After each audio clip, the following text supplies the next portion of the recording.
আসসালামু আলাইকুম রহমতুল্লাহি ওবরাকাতুহ। সম্মানিত দর্শক, রাজনীতির ময়দানের একেবারে তরতাজা খবর হলো আওয়ামী লীগ নেতা জনাব সাবের হোসেন চৌধুরীর সঙ্গে প্রভাবশালী তিনটি পশ্চিমা দেশ, স্ক্যান্ডিনেভিয়ান পশ্চিমা দেশ, সেই দেশের রাষ্ট্রদূতরা তার বাসভবনে দেখা করেছেন। খবরে বলা হচ্ছে যে পৃথিবীর একটি প্রভাবশালী রাষ্ট্র এবং সম্ভবত আমেরিকার কথাই ইন্ডিকেট করা হচ্ছে, তাদের পরামর্শে স্ক্যান্ডিনেভিয়ান কান্ট্রির এই তিন রাষ্ট্রদূত জনাব সাবের হোসেন চৌধুরীর সঙ্গে দেখা করেছেন। এটি নিয়ে সারা বাংলাদেশে তোলপাড় চলছে। আওয়ামী লীগের মধ্যে প্রতিক্রিয়া এবং মিশ্র প্রতিক্রিয়া দেখা দিয়েছে। রাজনৈতিক অঙ্গনে তর্ক এবং বিতর্ক দেখা দিচ্ছে। অনেকে এটাকে খুব ইতিবাচক হিসেবে প্রচার করার চেষ্টা করছেন এবং অনেকে নেতিবাচক হিসেবে বলার চেষ্টা করছেন। তো সার্বিক যে বিষয়, সেই বিষয়গুলো নিয়ে খুব সংক্ষেপে আপনাদের সঙ্গে আলোচনা করব। জনাব সাবের হোসেন চৌধুরীর সঙ্গে আমার ব্যবসায়িক সম্পর্ক সেই 1991 সন থেকে। তার আগের থেকে আমি তাকে বাই নেমে চিনি। তিনি আবাহনী ক্লাবের সঙ্গে জড়িত ছিলেন। দেশের একজন অন্যতম শিল্প উদ্যোক্তা, ব্যবসায়ী এবং খুব অভিজাত পরিবারের সন্তান। একেবারে নিপাট ভদ্রলোক। নিপাট ভদ্রলোক, এর চেয়ে আর ভদ্রলোক হয় না। শিক্ষা দীক্ষা, মাধুর্যতা, সৌজন্যতা, মানে একটা উদাহরণ দিলে বুঝতে পারবেন। 1991 সালে আমি যখন তার সঙ্গে প্রথম দেখা করি তার অফিসে, এইচআর ভবনে, তিনি তখন বাংলাদেশের একেবারে প্রথম সারির ব্যবসায়ী, আর আমি তখন একেবারে নবীন।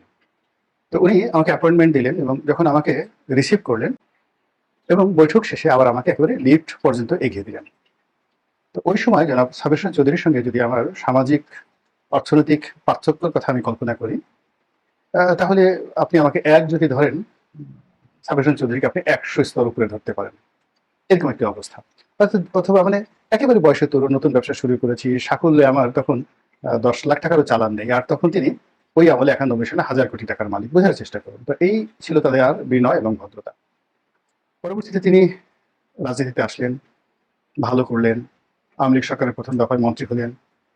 11 সময় যে কোনো কারণই হোক না কেন, শেখ হাসিনার সঙ্গে তার একটা সম্পর্ক খারাপ হয়ে যায়। কিন্তু কোনোদিন জনাব সাবের হোসেন চৌধুরী একটি উফ শব্দ করেননি আওয়ামী লীগের বিরুদ্ধে। বরং দলের অনেকে তুচ্ছ করেছে, তাচ্ছিল্য করেছে, হয়তো দলীয় প্রধানের পক্ষ থেকেও অনেক নেতিবাচক কথাবার্তা বলা হতো, কিন্তু তিনি কখনোই সেটা রিয়াকশন দেখাতেন না। তার এই ভদ্রতা আমাকে বিমোহিত করতো। কর্মজীবনে, ব্যবসায়িক জীবনে কারোর সাথে এরকম দ্বন্দ্ব, সংঘাত, মামলা মোকদ্দমা, হাস্তা ন্যাস্তা যা কিছু রয়েছে, এটা কখনোই তার মধ্যে সেটা ছিল না। একজন মানবিক নেতা এবং মানবিক ব্যক্তিত্ব হিসেবে আমি তাকে ব্যবসা হিসেবে দেখেছি এবং তার পারিবারিক বিষয়টিও আমি জানি। তার বিয়ে শাদী, তার ছেলে সন্তান, তার পিতামাতা, তার ভাই ব্রাদার, পুরো বিষয়টি আমি তার পারিবারিকভাবে জানি এবং বিশ্বাস করেন এরকম একজন আদর্শ মানুষ বাংলাদেশে নেই বললেই চলে। প্রায় সব ক্ষেত্রে মানবিকতার সর্বোচ্চ স্তরে তিনি অবস্থান করছেন। তো এই মানুষটি আন্তর্জাতিক অঙ্গনে তিনি রাজনীতির ক্ষেত্রে বেশি পরিচিত। যদি ধরুন ডক্টর মোহাম্মদ ইউনূস, তিনি জাস্ট একটা ভাইব তৈরি করেছেন মিডিয়ার কল্যাণে, কিন্তু ওয়ান টু ওয়ান যদি বিশ্বের তাবৎ পার্লামেন্টের মেম্বার, স্পিকার, রাষ্ট্রপতি, প্রধানমন্ত্রী, সিনেটর, এই সকলের সঙ্গে যদি সম্পর্কের কথা চিন্তা করেন, আমার কাছে মনে হচ্ছে যে শশী থারুর ভারতের এবং বাংলাদেশের সাবের হোসেন চৌধুরী একই ক্যাটাগরির। এবং তিনি ইন্টারন্যাশনাল পার্লামেন্টারি ইউনিয়নের আইপিইউ, মানে সারা পৃথিবীর যে সংসদগুলো আছে সেটার একটা সংগঠন রয়েছে আইপিইউ। আমি এই প্রতিষ্ঠানটির সঙ্গে জড়িত ছিলাম। এই আইপিইউর সভাপতি হিসেবে জনাব সাবের হোসেন চৌধুরী যে দায়িত্ব পালন করেছেন, আইপিইউর ইতিহাসে এত সফল, এত অ্যাক্টিভ এবং এত কার্যকর কোনো সভাপতি আসেননি। এবং তিনি বাংলাদেশে যে আইপিইউর একটা সম্মেলন করেছিলেন, এটা ইটস এ গ্র্যান্ড, মানে যাকে বলা হয় ফাংশন, সিরিমোনিয়াল ফাংশন বাংলাদেশের জন্য এবং আইপিইউর জন্য। এনিওয়ে, তো এখন সেই সাবের হোসেন চৌধুরীর সঙ্গে পশ্চিমা রাষ্ট্রদূতরা দেখা করেছেন, এটা নিয়ে আলোচনা হচ্ছে। আপনারা অনেকেই জানেন যে এই সরকার ক্ষমতায় আসার পর পাইকারি হারে আওয়ামী লীগের সকল নেতাকর্মীদের বিরুদ্ধে মামলা হয়েছে। সাবের হোসেন চৌধুরীর বিরুদ্ধে মামলা হয়েছিল। সারা বাংলাদেশ সিসি করেছে যে এরকম একজন মানুষের বিরুদ্ধে মামলা হতে পারে না।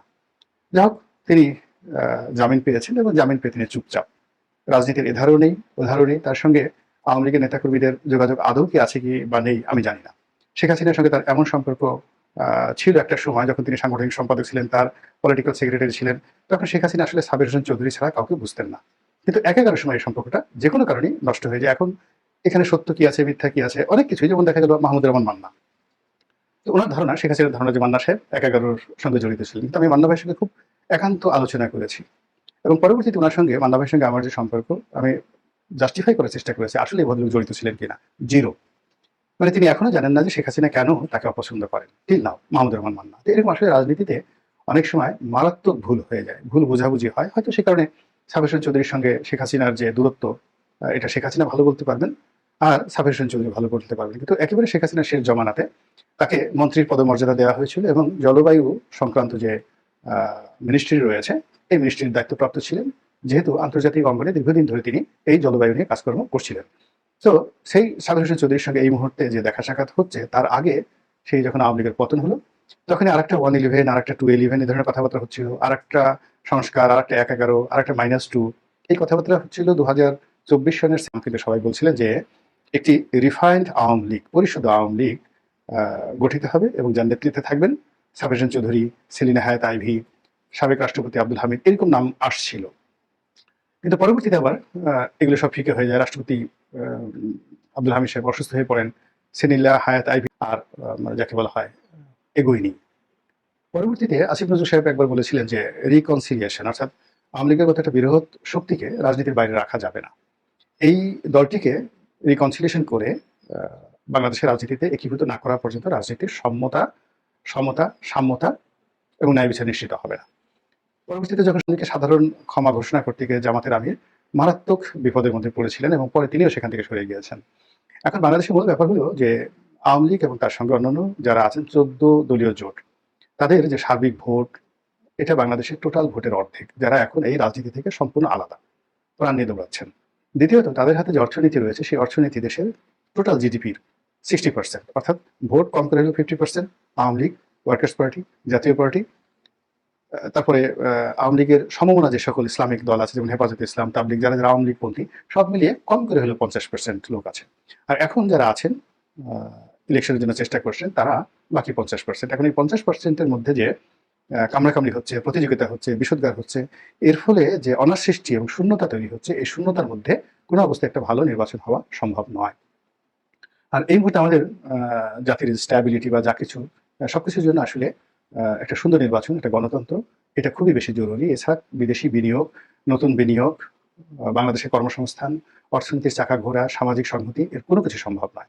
আর সেই যে গণতন্ত্র এবং নির্বাচন, সেই নির্বাচন বর্তমান যে কাঠামো চলছে, সেই কাঠামোতে যে সম্ভব নয়, এটা পশ্চিমারা খুব ভালো করে বুঝতে পারছেন। এর কারণ হলো বাংলাদেশে তাদের যে স্বার্থ রয়েছে, ব্যবসায়িক স্বার্থ, তার সঙ্গে সঙ্গে আরো অনেক কিছু, সেই স্বার্থ নিয়ে তারা যে ঝুঁকির মধ্যে পড়েছে। যেমন ধরুন আমেরিকান কোম্পানি শেভরন, তো শেভরনের বিশাল বিনিয়োগ আমাদের জ্বালানি সেক্টরে। সরকারের যে অবস্থা, শেভরন যদি বাংলাদেশে ব্যবসায় ফেল করে, পুরো আমেরিকার শেয়ার মার্কেটে তারা দেউলিয়া হয়ে পড়বে। এভাবে আরো অনেক কিছু, আমি একটা কোম্পানির নাম বললাম, জাপানের একই অবস্থা, প্রচুর বিনিয়োগ রয়েছে, চীনের একই অবস্থা, ভারতের একই অবস্থা। তারা শেখ হাসিনার জামানা থেকে শুরু করে মানে গত 15 বছরে এই দেশের উন্নয়নের সঙ্গে দুই হাতে তারা বিনিয়োগ করেছে সব ক্ষেত্রে, এবং এখানে বিলিয়ন বিলিয়ন ডলার লেনাদেনা হয়েছে, পাওনা দেওয়া হয়েছে, বিনিয়োগ হয়েছে। সব মিলিয়ে বিদেশি কোম্পানিগুলো, বিদেশি রাষ্ট্রগুলো খুব বিপদে পড়েছে। ফলে এখানে একটা স্ট্যাবিলিটি দরকার রয়েছে। এখানে আমরা নানা রকম কথা বলছি, পাহাড়ের অশান্তির কথা বলছি, আমেরিকার বন্দর দখলের কথা বলছি, ওটা আরেকটা পার্ট। কিন্তু এখানে একটা রাজনৈতিক স্থিতিশীলতা বা একটা কমান্ড করতে পারে, এরকম একটা রাজনৈতিক শক্তি দরকার। তো সেই রাজনৈতিক শক্তিটা বর্তমান প্রেক্ষাপটে বিএনপি বা জামাত, তারা বা এনসিপি, একেবারে অসম্ভব ব্যাপার। এটা পশ্চিমারা বুঝতে পেরেছেন, ডক্টর মোহাম্মদ ইউনূস বুঝতে পেরেছেন। এই জন্য আসলে পর্দার আড়ালে নানা রকম রিকনসিলিয়েশন হচ্ছে, নানা রকম কথাবার্তা হচ্ছে এবং নানা রকম গুজব হচ্ছে, এবং প্রায় সব ক্ষেত্রেই আওয়ামী লীগকে বাদ দিয়ে কোন চিন্তা কেউ করছে না। এখন এখানে আওয়ামী লীগের ধরুন শেখ হাসিনা, শেখ পরিবার, আওয়ামী লীগের যারা দুর্নীতিবাজ, তাদের বিচার নিয়ে আসলে আওয়ামী লীগের মধ্যে দ্বিমত নেই, আপনারা বিচার করেন। কিন্তু শেখ হাসিনার বিষয়টা হলো, যেহেতু তিনি দলীয় প্রধান, বঙ্গবন্ধু কন্যা, তার ব্যাপারে দলের যারা লোকজন রয়েছে, তাদের এক ধরনের আবেগ রয়েছে, শ্রদ্ধা রয়েছে, যেমন বেগম খালেদা জিয়া। এখন তার জনপ্রিয়তার কারণে আপনি আওয়ামী লীগ যত কথাই বলুক না কেন, সেই জিনিসগুলো বিশ্বাস করানো যায়নি। তিনি তার জায়গাতে আছেন। তো বেগম জিয়ার যে অবস্থা, আওয়ামী লীগের নেতাকর্মীদের কাছে শেখ হাসিনার অবস্থা একই।